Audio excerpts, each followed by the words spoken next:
pria menangis.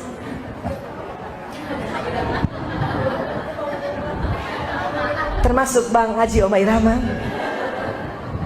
Susah loh bikin pria menangis tuh. Hanya 8 hal yang bikin pria menangis. Apa? 1, next, kehilangan orang yang dicintai. Jadi tenang Bu, kalau betul-betul suami kita mencintai, kita meninggal dia nangis ya, tenang aja.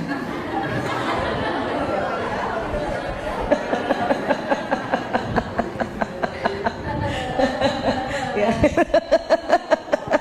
Ya, kita lihat aja nanti ya. Walaupun ruh sudah berpisah dengan jasad, kita bisa melihat Bu. Ya, next, bangkrut. Nah, ya, kadang suami kita nangis gara-gara bangkrut pekerjaannya dibanding anaknya sakit kan. Iya. Melihat orang yang disayangi sengsara. Ya, next, mengecewakan. Ya, atau juga dikecewakan. Nangis juga dikecewakan. Ya. Next, membuat orang tua merasa bangga. Jadi kalau anak laki-laki bisa lihat ibunya bangga terhadap pekerjaannya, terhadap sekolahnya, dia diam-diam berlinang air matanya juga.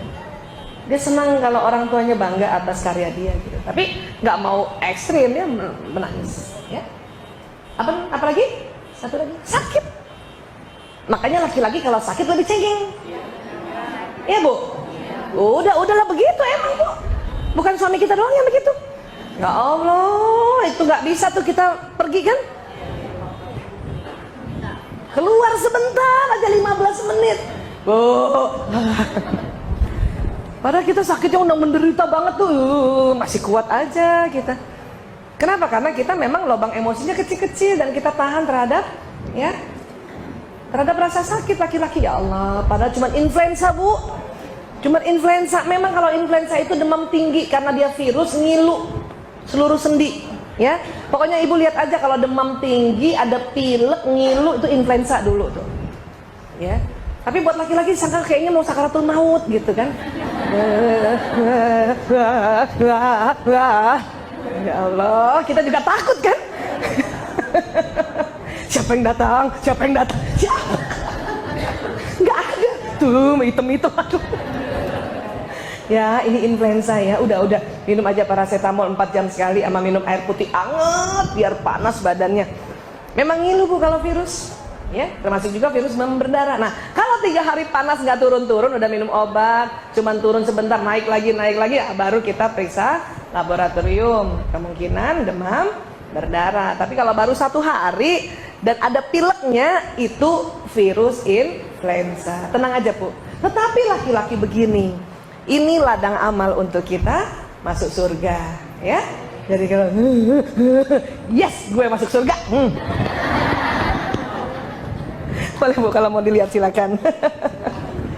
Aduh, kira-kira Bang Haji waktu apa ya nih ya? Hah? Barangkali waktu di Depak ya, nggak jadi presiden ya. Dan menyadari kesalahan. Laki-laki menyadari kesalahan, dia menangis. Ya. Oh, jadi kalau ada kesalahan dia nggak menangis, dia belum menyadari. Bukan juga begitu Bu. Laki-laki nggak ketahuan sedihnya, nggak ketahuan marahnya. Apalagi baru pulang ya kan Bu? Masih ingat 10 menit pertama wajahnya? Tuh sama. Karena memang laki-laki otak emosinya cuma sebelah kanan saja pancarannya. Ya, next.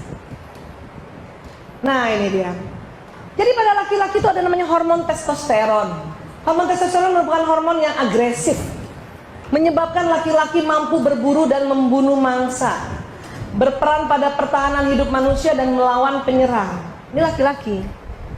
Sifat laki-laki berburu ya Bu, berburu ya. Jadi kalau mau selalu dinamis, suami melihat kita, jadikan dia berburu gitu. Kita jadi kijang Bu. Gimana kijang? Belajar aja ilmu kijang gimana ya. Tidak terlalu monoton. Laki-laki tidak suka istri yang monoton. Laki-laki senang kalau kita sedikit manja, atau bahkan banyak manjanya, dia senang. Asal berdua ya, asal berdua. Nelpon suami juga suara nggak boleh monoton Bu, nggak boleh monoton. Ya, buat laki-laki kalau suara kita agak melengking kayak anak-anak, itu bawah sadarnya mereka akan melindungi kita. Ayah di mana? Udah makan? Gitu. Daripada ayah di mana? Mama bikinin bubur. Tetapi kalau bekerja, ya waktu itu pernah saya cerita ya, saya ulang dikit.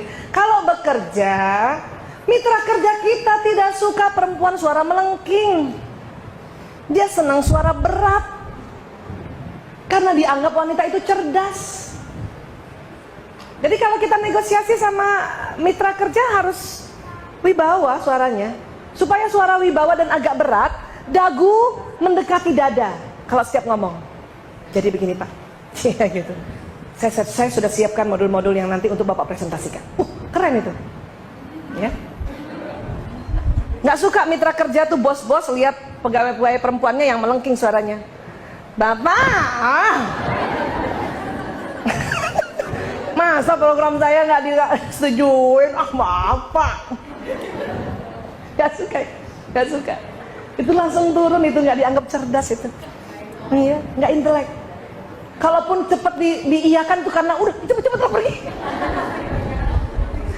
Iya. Dan laki-laki suami kita kalau ingin menggoda kita makin berat suaranya. Makin berat suaranya. Mama di mana? Sadar. Berat suara. Iya gitu. Ya, makin berat itu dia makin menggoda kita gitu. Itu adalah fitrah bawah sadar. Dan itu dinamis sekali dan harus dipelajari ya. Namun ya, testosteron ini ternyata tidak menetap. Ya, next. Ya. Ketika seorang pria mencapai usia 50-an dan 60-an, hormon testosteron mereka berkurang sehingga mereka menjadi tidak terlalu agresif lagi serta menjadi lebih bersifat mendidik. Kan tadi saya sudah bilang, pada pria juga ada hormon pria namanya testosteron yang biru tubuh, dan hormon wanita estrogen tetap ada. Tetapi setelah 50 tahun ke atas, bahkan 55, testosteron pria menurun, tapi estrogennya kan menetap. Jadi mulai lebih lembut kayak perempuan, dan sifat-sifat perempuannya lebih jelas. Biasanya pergi sendiri, sekarang dikit-dikit minta ditemenin. Siapa sudah punya suami 50-an ke atas? Ayo. Terasa gitu gak Bu? Terasa kepengen selalu dibelai, dituntun. Iya, dipeluk. Terus mulai cepat tersinggung. Sensi. Ya, kayak perempuan. Ya. Saya aja dulu, ya Allah, suami saya umur 30-an, terserah Bu Aisyah lah mau kerja di mana, saya kemana. Sekarang enggak. 2016 setiap bulan saya minta 3 hari waktumu sama saya. Saya udah tahu dia 55 kan. Yes. Baik Mas. Emang mau diajak kemana? Terserah gue katanya. Gue ajak seminar boleh gue. Begitu sudah. Karena memang masuk ke sini, ya.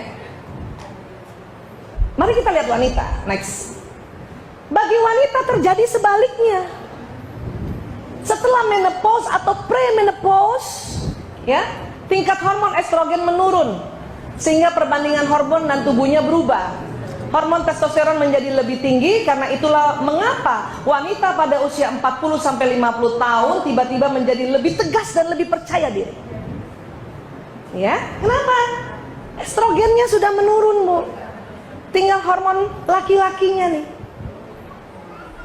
Makanya yang perempuan jadi lebih jantan, lebih seneng keluar ngurus macam-macam, sementara suaminya lagi pengen di rumah. Nah lo, kalau nggak ngerti kan kacau, kan gitu. Ya, kita lagi gitu deh, sosialita gitu. Karena udah nggak gendong anak sana sini, nyusuin sana sini. Ingat saya anak 5, ya Allah nih payudara dipakai 15 tahun ganti-ganti. Cuman karena masih ada estrogen, hormon perempuan, kita mengayomi. Kita rela di rumah saja. Ibu, siapa yang mulai umurnya sekarang 45 tahun ke atas? Nah, terasa nggak berubah tuh? Ya? Iya. Dan sekarang kategori umur 45 tahun sampai 55 tuh namanya pralansia. Ya? Nah, ya, terimalah Bu ya. Pra. 55 baru lansia. Iya, udah terimalah Bu. Saya juga gitu, 47 ya Allah. Tapi lagi heboh-hebohnya, lagi jantan-jantannya. Kenapa? Testosteron. Anak udah gede-gede, udah nggak gendong sana, gendong sini, ya. Lagi mau bisnis-bisnisnya, nggak apa-apa.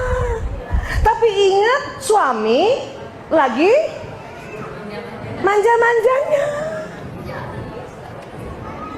Jadi atur waktu. Saya atur waktu sama suami, dia udah tahu saya lagi jantan-jantannya. Pokoknya seminar pagi sampai jam 1 boleh gitu. Siang milik gue. Nah, iya. Tadi kebalik. Tumben siang nih seminar katanya kan gitu. Kalau gitu pagi kamu antar saya dulu. Ya saya antar dulu. Tapi dengan penuh kesadaran bahwa dia membutuhkan karena umurnya. Jadi nggak nesu.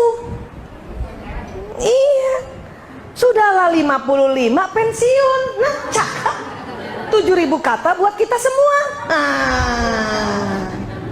Makanya banyak istri-istri bingung kenapa suaminya pas pensiun bawel. Enggak bawel ibu.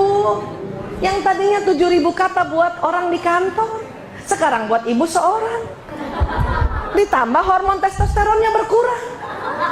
Udah jadi petani, nggak jadi pemburu.